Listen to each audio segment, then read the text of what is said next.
Alden Richards galit na galit kay Daniel Padilla matapos ang ginawa nito kay Catherine Bernardo. Alden Richards, galit na galit kay Daniel Padilla dahil sa pagpapahirap kay Catherine Bernardo. Catherine, nakakaawa sa gitna ng kontrobersya. Isang masalimuot na balita ang gumulantang sa mundo ng showbiz. Si Alden Richards ay nag-aalab sa galit matapos mabalitaan ang umano'y pagpapahirap na ginawa ni Daniel Padilla kay Catherine Bernardo. Naging emosyonal si Alden Richards matapos niyang malaman ang hirap na dinanas ni Catherine Bernardo sa kamay ni Daniel Padilla.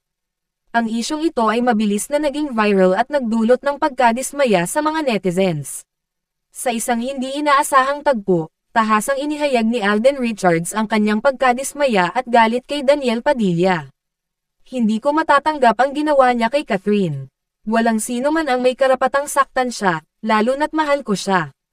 Si Catherine Bernardo ay tahimik lamang sa isyo ngunit kapansin-pansin ang kanyang kawalang sigla sa mga nakaraang araw. Ayon sa malalapit na kaibigan ni Catherine, labis itong naapektuhan ng mga nangyari. Halata sa kanya na hirap siya.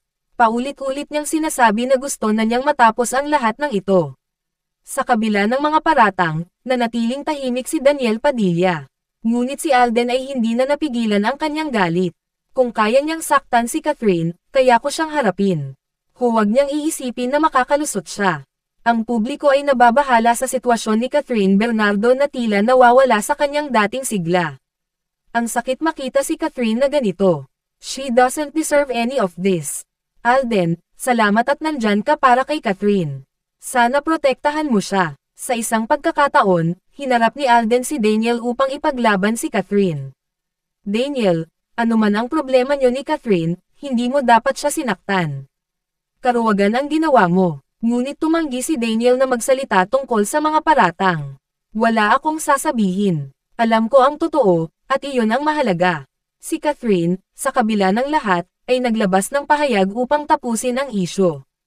Pagod na ako. Gusto ko lang ng kapayapaan. Sana lahat tayo ay mag-move on na. Sa kabila ng kanyang pahayag, halata ang pag-aalala ni Alden para kay Catherine. Hindi ko hahayaan na maulit pa ang nangyari.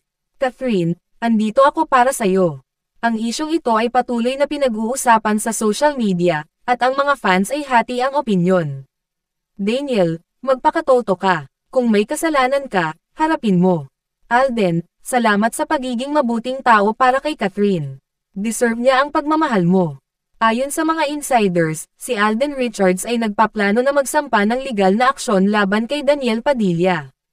Hindi pwedeng palagpasin ito. Kailangang may managot. Samantala, si Catherine ay tila pilit pa ring nilalabanan ang kanyang nararamdaman. Gusto ko nang maging masaya ulit. Sana matapos na ang lahat ng ito. Sa kabila ng lahat, ipinapakita ni Alden ang kanyang walang sawang suporta kay Catherine. Catherine, hindi kita iiwan. Pipilitin kong ibalik ang ngiti mo. Ang tanong ng lahat, magiging maayos pa ba ang sitwasyon, o tuluyan ng masisira ang relasyon ni Daniel, Catherine, at Alden.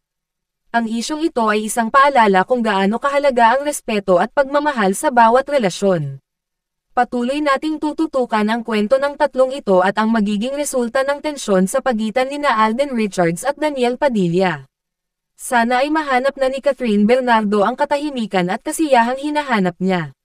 Sa kabila ng galit at tensyon, nanatiling malinaw ang isang bagay, ang pagmamahal ni Alden Richards kay Catherine Bernardo ay hindi matatawaran. Ngunit ang hamon ng panahon at kontrobersya ay patuloy na sumusubok sa kanila.